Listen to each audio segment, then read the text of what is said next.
My predecessor was running the campaign at that time and decided, she was looking for another job at that time. The charity was like, oh my goodness, what are we going to do?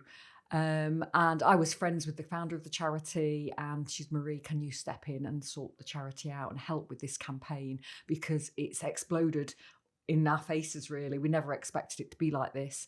And I did, and I stepped in, and then suddenly, beyond the campaign, I ended up running the charity and changing it completely to being totally about education and working with these at-risk and influential audiences. Yeah. So who was the actual founder and how did it all come Yeah, about? we are the Karen Clifford Skin Cancer Charity. We're not really traditionally known as that anymore, but it's Skcin, Skcin, is a grassroots charity. We lost someone to melanoma over 19 years ago. So that was Casey, Karen Clifford. Karen Clifford was diagnosed with melanoma.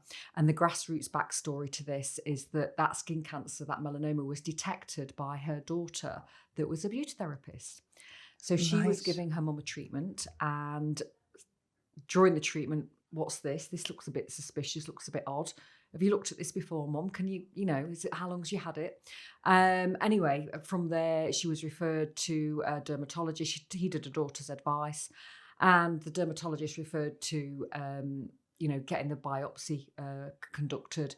And to the shocking news, it was actually a melanoma. Now, if you can Mm, imagine 19 years ago, there was no Dr. Google, not people had mobile phones and yeah. lack of information. There was certainly no skin cancer charities. The family were in a very dark place. They'd not even heard of the word melanoma.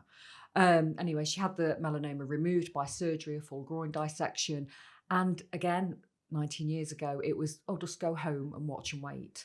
There was no treatments offered. So if Karen had been alive today, she probably would still be here. Mm, Um, so 3 years later, or 2.5 years later, a routine blood test showed that something was not particularly right. Went in to look at those blood tests, and it led to that the blood markers were, in fact, showing something was highly wrong. And the cancer had spread internally. And there was nothing that anybody could do. And it was a prognosis that was very, very poor, and to put her affairs in order. And she passed away on New Year's Eve 2005. So, really, from that, her husband was really shocked and devastated, as a family would be. They were just about to retire and sail off into the sunset. And suddenly he was alone and thought, I mm, can't let this death be in vain. Our family didn't know anything about this. I don't want this to happen to other families. So it came from yeah. a real place from the heart, really.